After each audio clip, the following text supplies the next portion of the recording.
A Netflix está com a trilogia de filmes baseada em uma série de livros de terror do autor R.L. Stine. E o primeiro filme saiu hoje, sexta-feira, dia 2 de julho, Rua do Medo, 1994, parte 1.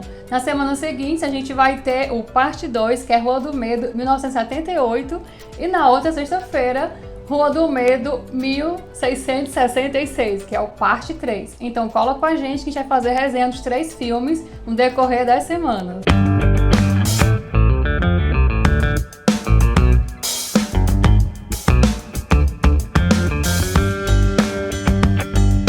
Fala aí galera, beleza? Tudo bem com vocês? E se você caiu aqui de paraquedas e não conhece a gente, eu sou o Alexandre. Eu sou a Adriana e esse é o canal Aqui Tem Spoiler. Rua do Medo, será que agradou? Vale a pena assistir?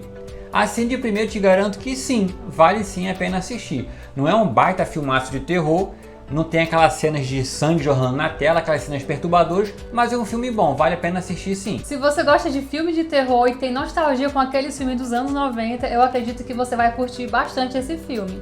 Ele tem essa pegada e tem um elenco bastante jovial, um tom bem jovial, até porque a maioria do elenco ali é adolescentes ou jovens adultos. O filme tem no elenco os jovens atores Kiana Madeira como Dina, que ela faz par romântica com a Sam, que é interpretada pela atriz Olivia Scott, Benjamin Flores Jr., o Josh, o garoto nerd que manja tudo sobre assassinos e bruxarias, Julia Hayward como Kate, a garota gostosa que não dá mole pra qualquer um, David Wade Thompson como Ryan e Fred Hincheiger como Simon, que é um dos alívios cômicos do filme. E o último filme que ele fez foi A Mulher na Janela, onde ele era um psicopata. Tem vídeo aqui no canal.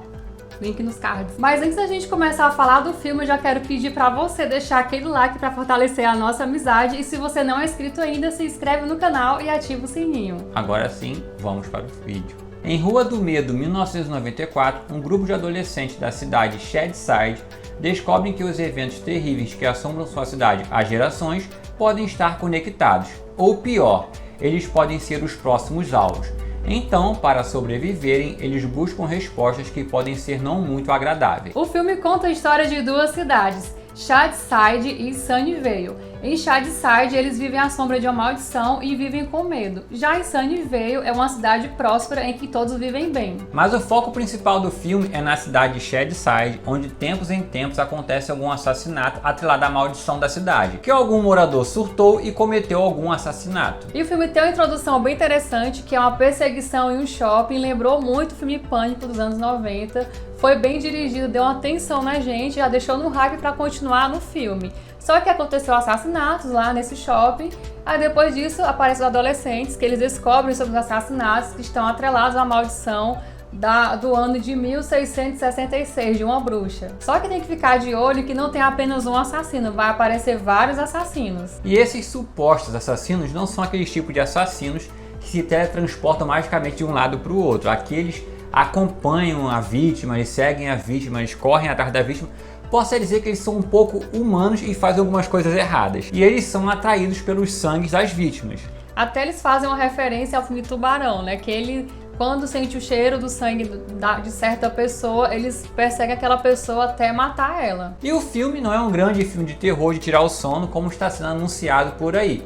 É um bom filme de terror que faz grandes referências aos filmes da década de 80 e 90, como Halloween, Sexta-feira 13, A Hora do Pesadelo, O Exorcista e até O Iluminado. O filme tem até uma premissa legal, bem interessante, mas poderia ter sido bem melhor do que foi. Não que seja ruim, também não é por conta dos clichês que tá rodeado lá. Tem um nerd, tem um casal romântico, tem a Final Girl, né, que ela sobrevive no final. Não é por conta disso. É porque pra quem for assistir, esperando que vai tomar sustos, vários sustos, não vai ter isso. Até porque o filme ele tem uma pegada assim, um humor ácido, né? Tem vários alívios cômicos, então não vai ter aquele negócio de ficar com medo. Nem muita tensão, mas o filme é legal, é interessante, tem aquela nostalgia, tem aquela pegada. Adolescente correndo com medo, alguns fantasmas. Não tem muito jumpscare, né? Achei até interessante isso. Mas tem alguns momentos que você sabe que vai acontecer alguma coisa, porque a câmera vai junto, porque tem aquela musiquinha, aí pá, aparece alguma coisa, mas não vai te dar muito susto. E sobre as mortes, tem algumas mortes ali que não causam tanto espanto, com exceção da última, que quando a gente viu, a gente ficou passado. Eu não acreditei. Eu não esperava que fosse acontecer essas mortes no final. Na verdade, nem pensava que fosse acontecer algumas mortes, mas quando aconteceu me surpreendeu realmente. Ainda sobre o jump scare, eu acho que o filme não apelou muito para ele. Não que não tenha, tem alguns jump scare sim, mas nada tão exagerado. O filme tem uma excelente trilha sonora com músicas da época, tem um bom figurino, uma boa fotografia, a ambientação dos anos 90 eu achei incrível, impecável, a atriz ali com um Walkman, eu já tive um, embora tenha nascido em 87, então em 94 eu estava com quantos anos? 6. Então não vivi muita coisa lá, né? Mas eu me lembro. Então eu achei muito interessante essa questão da ambientação dos anos 90, foi incrível pra mim. Fez a gente muito lembrar também da série Stranger Things, que tem a mesma ambientação. E o filme teve algumas coisas assim, resposta, deixando o final em aberto, puxando um gancho pra segunda parte, e é claro que nós estamos ansiosos pra ver essa segunda parte, com certeza. As atuações eu achei boas, o único que eu achei caricato foi o ator que faz o Simon, que é o Fred, alguma coisa, que foi psicopata lá na Mulher na Janela. Mas era o que o papel dele pedia, né? Ele era o alívio cômico, então ele era um pouquinho caricato, mas não passou da conta. Pra mim foi boa. E o destaque ficou pro Benjamin Flores, que é o nerd, que ele é muito fofinho. Então, galera, essa foi a nossa parte sem spoiler. Agora a gente vai entrar na zona de spoiler. Então, se você não assistiu ao filme ainda, o que eu acho difícil, se dá um pause aqui, vai lá, assiste o filme e depois você volta pra conversar com a gente. Mas se você não se importa com spoiler, vem com a gente. E o filme já começa de uma maneira que a gente não estava esperando, bem frenético, onde o Ryan faz vários assassinatos no shopping e inclusive mata sua melhor amiga. E nisso chega um delegado policial e mata o Ryan com um tiro na cabeça. Então, depois disso, dos assassinatos, os alunos de Shadyside vão até o colégio na cidade vizinha, o colégio de Sunnyvale, para participar de uma vigília em homenagem às vítimas. Só que o local que era para homenagear as vítimas acaba virando um local de briga generalizada, ocorre uma confusão ali e eles têm que voltar para casa, né? Porque o pessoal de Sunnyvale expulsa o pessoal de Shadyside e manda eles embora para aquela cidade de merda, assim que eles falam. E na volta para casa, os alunos de Shadyside são perseguidos pelos alunos de Sunnyvale, que perdem a direção e batem com o carro em uma árvore. E ao saírem do carro, a gente vê que a Sam se machucou e ela, com a mão suja de sangue, ela se encosta no chão. Parece ser o túmulo de uma bruxa. Quando ela coloca a mão, ela tem acesso a algumas visões. Mas aí ninguém fala nada, ela vai para o hospital. Aí nisso, a Dina, o Josh e a Kate começam a ser perseguidos por um assassino com a máscara de caveira. A gente imagina que esse assassino, né, que está perseguindo elas, seja o namorado da Sam, para poder implicar com ela, provocar elas. Então a Dina vai até o hospital para falar pro namorado da Sam parar de ficar perseguindo elas. Só que quando chega lá, a Sam fala que não foi ele, que não pode ser ele. Ele tava o tempo todo lá e ele aparece realmente. Aí nisso vem alguém com a faca e mata o namorado dela. A gente fica, nossa, eu jurava que era o namorado dela que tava matando geral, mas não era. Aí é que a gente entende que quando a Sam encostou ela no túmulo, ela que meio que invocou a bruxa, porque mexeu no túmulo dela lá, o túmulo estava bem perfeitinho, ela mexeu, então provocou a bruxa, então a bruxa começou a perseguir todo mundo ali. E a invocação dela foi através do sangue dela, Isso. né? Quando ela coloca a mão suja de sangue em contato com o túmulo da bruxa, a bruxa acessou as memórias, né? E ela da bruxa, então ela ficou sendo ali tipo uma isca, né? Isso. Que a bruxa ficou atrás dela. E não só a bruxa, mas todos os assassinos de várias épocas que ficaram correndo atrás dos jovens, da Sam e da turminha ali. Então o Josh tem a ideia de ter que arrumar o túmulo, deixar o túmulo como eles encontraram, para que a bruxa não se sinta bulinado, vamos dizer assim. Então quando eles vão lá no túmulo da bruxa, o Josh vê um dos assassinos que passa direto por ele e vai em direção a Sam.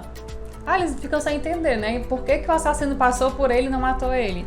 Porque a intenção era só matar a Sam. Aí ela pergunta, mas por que eles vieram atrás de mim também? Aí eles se tocam que no tênis da Dina tem sangue e na camisa do Simon. No Simon também tem sangue. Então é isso. Então estão atrás da camisa com o sangue. Então eles entendem que é por causa do sangue, querem só a Sam. E um dos assassinos que aparece, inclusive, é o Ryan, que morreu no começo do filme. Então eles vão até a delegacia pra falar pro policial o que tá acontecendo, né? Porque o cara já morreu, mas apareceu lá pra eles. Aí o delegado começa a zombar da cara deles, falando assim: ele se parece mais com a Madrugada dos Mortos ou com a Hora do Pesadelo? Ficaram zoando com eles. Então o Josh, que é o inteligente da parada, tem a ideia de ir até o colégio e lá fazer uma armadilha de sangue, com o sangue da Sam, que vão até o banheiro e lá dentro do banheiro eles encharcam de álcool para quando os assassinos chegassem lá no banheiro, eles colocassem fogo e todos os assassinos morressem. Só que o plano não deu bem certo, porque eles já estão mortos e não tem como eles morrer de novo. Os assassinos explodem, mas ao melhor estilo Deadpool, eles se regeneram. Então os amigos fogem e descobrem que existe uma sobrevivente que também foi atacada pela bruxa em 1978. Eles ligam para ela para saber como que ela sobreviveu, mas não conseguem contato, então eles deixam um recado na secretária eletrônica. E depois eles descobrem uma notícia antiga de recorte de jornal que essa sobrevivente, antes de ser encontrada, ela havia morrido e depois ela foi reanimada, foi ressuscitada. Então o Simon tem a ideia de drogar a Sam até que ela morra de overdose, e depois que ela morresse, era só injetar adrenalina nela que ela ia retornar dos mortos, vamos dizer assim. Então eles vão até um supermercado onde o Simon trabalha e lá tem esses remédios. Que, inclusive ele é o melhor funcionário do mês. Por vários meses seguidos. Então ele separa lá um coquetel de remédio e dá pra Sam tomar pausadamente. A cada 5 minutos. Isso. Só que aí também eles pegam o sangue da Sam, colocam na roupa como alvo em cada um e se espalham, né, para não deixar as entidades entrarem, para não matar a Sam antes Isso, né? do que eles planejaram. É, porque aí marcando eles de sangue, as entidades vão seguir eles também, porque eles vão pelo cheiro do sangue da Sam. Então eles se espalham por ali, e aí quando chega as entidades, a gente pensa que ninguém vai morrer. Falei, pô, até eu tava pensando, pô, se ninguém morrer vai ser legal, né? A Sam sobrevive, todos os protagonistas sobrevivem. Só que não. A alegria de pobre dura pouco, né? A primeira a morrer é a Kate, né? Que ela morre de uma forma bem pesada, bem bizarra. Essa foi a morte que eu falei que foi a que chamou a atenção, que eu fiquei sem acreditar. Eu botei a mão assim no rosto, eu fiquei, nossa, cara, eu não tô acreditando que eu tô vendo isso. Uma das criaturas pega a cabeça dela e passa num cortador de carne em fatia, então ela corta a cabeça dela em fatias, e logo depois o Simon também morre com a machadada na cabeça bem caprichada. Enquanto essas mortes acontecem, a gente vê que a Dina tá dando o último coquetel pra Sam, é quando aparece ali a última criatura, a Sam e a Dina fogem, e deixando o último coquetel pra trás, e então vendo que não tem mais o que fazer, a Dina tem a ideia de afogar a sua amada Sam num aquário onde tem uma lagosta. Então a Dina mata a Sam afogada, e quando a Sam morre, todas as criaturas somem. Só que aí falta a última parte do plano, que é ressuscitar a Sam. Aí a Dina consegue ressuscitar, injeta ali adrenalina, faz respiração boca a boca e a Sam retorna. Então depois disso, Dina e Sam se assumem, elas estão namorando. É quando a Dina recebe uma ligação daquela sobrevivente de 1978 e ela fala pra Dina que elas estão correndo perigo. A Dina fala que não, que acabou, que elas conseguiram quebrar o feitiço, que isso não vai mais acontecer. Ela fala que não, a sobrevivente fala que não, que a bruxa nunca desiste. Dina então se vira e vê a Sam totalmente possuída, o que me fez muito lembrar o filme O Exorcista. A Sam então enfia uma faca na barriga de Dina, ela consegue se desvencilhar de Sam ali, pega o fio de telefone, enrola ela todinha, deixando ela presa. Ela chama o Josh para mostrar como a Sam está, e o filme se termina assim, com a tela de continua. E no próximo filme provavelmente aparece ainda a Dina, a Sam e o Josh, né, para poder explicar alguma coisa, mas claro que com foco total na história de 1978, que eu acho que vai aparecer também o delegado que ficou zoando com eles, porque ele sabia de alguma coisa, ele era muito estranho, inclusive teve um momento que ele deixou um recado na casa de alguém, informando assim, tudo está acontecendo novamente. Então eu acho que vai ter ele jovem, talvez ele tenha sido ali o crush da sobrevivente dessa época, né? Então a gente vai ver um pouquinho disso, eu acredito. Eu acho também que no terceiro e último filme, deve ter ali no final do filme, deve ter alguma cena ali em 1994 para finalizar essa história da bruxa, como é que vai terminar. Se vai terminar essa maldição, como foi que ficou a Sam, ou não, talvez eles inventem uma outra coisa aí. É, porque tá tudo agora sem resposta, né? Não tem nada respondido até agora. Então provavelmente vai ser respondido no segundo e no terceiro filme. Porque estão tudo conectados. Então é isso, galera. Chegamos ao final desse vídeo. Eu espero que vocês tenham gostado. Deixa aqui no comentário se você assistiu ao filme, se você gostou, se você tá com um hype muito alto pro segundo e pro terceiro filme, ou se você nem vai assistir as duas continuações. E se você chegou até o final e não é inscrito ainda, se inscreve no canal, ativa o sininho e não esquece, é claro, de deixar aquele like para fortalecer a nossa amizade. Valeu, galera, até mais e fui!